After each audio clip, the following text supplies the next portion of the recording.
नमस्कार, मी माधुरी वैद्य. हल्ली बँकेत जायची वेळ फारशी येत नाही. पण के-वाय-सी करायचं होतं म्हणून बँकेत गेले होते आणि मी हे तिसऱ्यांदा त्या बँकेमध्ये गेले होते. कारण काही ना काही कारणांनी ते काम होत नव्हतं. एक त्यांची माणसं रजेवर होती, एकदा सर्व्हर डाऊन होता. म्हणून हे मी तिसऱ्यांदा बँकेत गेले होते. म्हणजे जो जॉइंट अकाउंट होल्डर आहे, त्याचं तर ओ-टी-पी वगैरे येऊन काम झालं होतं आणि मलाच ओ-टी-पी यायच्या वेळेला त्यांचा सर्व्हर बंद पडला होता आणि नंतर काम करणारा माणूस रजेवर गेला होता. म्हणून मी हे तिसऱ्यांदा आले होते. त्या माणसाकडे गर्दी होती, तर तो मला म्हणाला, की "मॅडम तुम्ही जरा थांबा, आज आपण तुमचं काम करूया, मी तुम्हाला बोलवतो." म्हटलं ठीक आहे. म्हणून मी तिथे बसले होते. तर त्यामुळे साहजिकच निरीक्षण चाललं होतं. एक माणूस अगदी घाईघाईत आला आणि त्याने पहिल्यांदा आपलं पासबुक भरलं आणि नंतर तो एका काउंटरवर विचारायला गेला काहीतरी. तर त्या बाईने काय सांगितलं ते काही कळलं नाही. आणि पण तिने मी जिथे बसले होते त्याच्या समोरच्या काउंटरकडे त्याला पाठवलं. त्याप्रमाणे तो आला आणि तो म्हणाला, "मैडम ये आपने गलत आदमी को क्रेडिट दिया है. मैंने चेक इसके नाम पे नहीं दिया था. तर आप देखिए 27,000 का पेमेंट है." त्यावरती म्हणाली, "असं कसं होईल? तुम्हीच जो चेक लिहिणार त्यालाच क्रेडिट जाणार ना." तशी तो म्हणाला, "असं काय करता? मी तुमच्याच ड्रॉपबॉक्समध्ये येऊन स्वतः चेक टाकला आहे आणि तो त्या माणसाच्या नावानेच टाकलेला आहे." त्यावरती म्हणाली, "मग थांबा, आता साहेबांनाच विचारायला लागेल." आणि मग थोडा वेळ तो थांबला होता, अगदी अस्वस्थपणे येरझाऱ्या घालत होता. तेवढ्यात सिनियर मॅनेजर आले.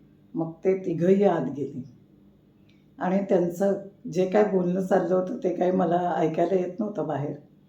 पण या सगळ्या गदारोळात जवळजवळ 1.5 तास गेला. माझं काम अजून होतच नव्हतं. शेवटी मी परत त्या काउंटरकडे गेले जिथे तो माणूस माझं काम करत होता. त्याला म्हटलं, "अहो काय आहे? किती वेळ? हे बघा आत्ताच मी बघितलं मोबाईलवर. तुमच्या बँकेचा मला मेसेज येतोय, की तुमचं पॅन कार्ड रिमूव्ह झालेलं आहे आणि ते तुम्ही केलं नसेल तर तुम्ही तुमच्या जवळच्या ब्रांचला भेट द्या." म्हटलं, "मी तर इथेच बसले आणि मला असा मेसेज काय म्हणून येतोय?" तशी तो म्हणाला, "हो गाव काय तरी तुमच्या पॅन कार्डमध्ये प्रॉब्लेम झाला आहे." आणि मी म्हटलं, "आज 20 वर्ष माझं अकाउंट आहे या बँकेमध्ये आणि आत्ताच कुठून ही क्वेरी आली. तर तुम्ही जरा चेक करा काय आहे ते, नाहीतर." मग तो म्हणाला, "हो, पण साहेबांना वेळ नाही आहे." मग म्हटलं, "आता काही थांबायचं नाही." मी सरळ ते तिघं असतानाही सिनियर ब्रँचच्या चेंबरमध्ये गेले. खुर्ची ओढून समोर बसले. म्हणलं, "सरजी C you had promised me that you will do it and you will call me and I will send you the OTP. But you never called. So I had to come on my on. Now you have to do the work. मैं तो अभी यहाँ से निकलने वाली नहीं हूँ जब तक मेरा काम नहीं होता है." त्यावर ते म्हणाले, "अहो काय आहे, मध्येच हा प्रॉब्लेम आला बघा, असं-असं हे म्हणतायत की बँकेत आमच्याच ड्रॉपबॉक्समध्ये चेक टाकला आहे. तर आम्ही बघतोय CCTV फुटेजमध्ये मिळतं आहे का ते." आणि तेवढ्यात त्यांना फुटेजमध्ये तो माणूस स्वतः चेक ड्रॉप करत असताना दिसला. 1:30 वाजताचा सुमार होता काहीतरी. आणि 3 वाजता बँकवाले चेक्स काढतात आणि बँकेत घेऊन येतात.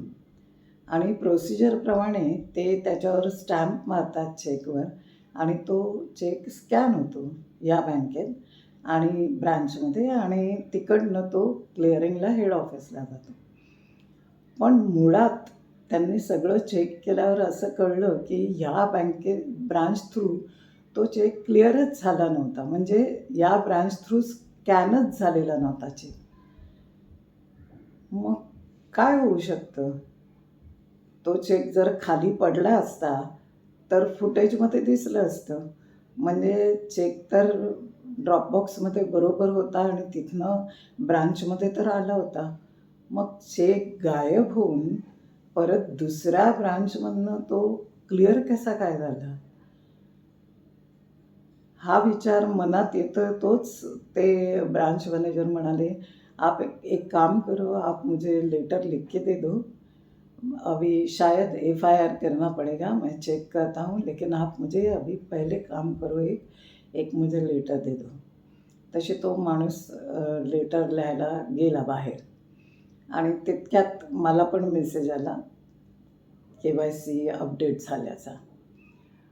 पण तिथून बाहेर पडताना माझ्या मनात सारखे विचार येत होते की एवढ्या मोठ्या अमाऊंटचा चेक जर आपण ड्रॉपबॉक्समध्ये टाकतोय, तर आपण त्याचा फॉलोअप घेणं जरुरीचं आहे.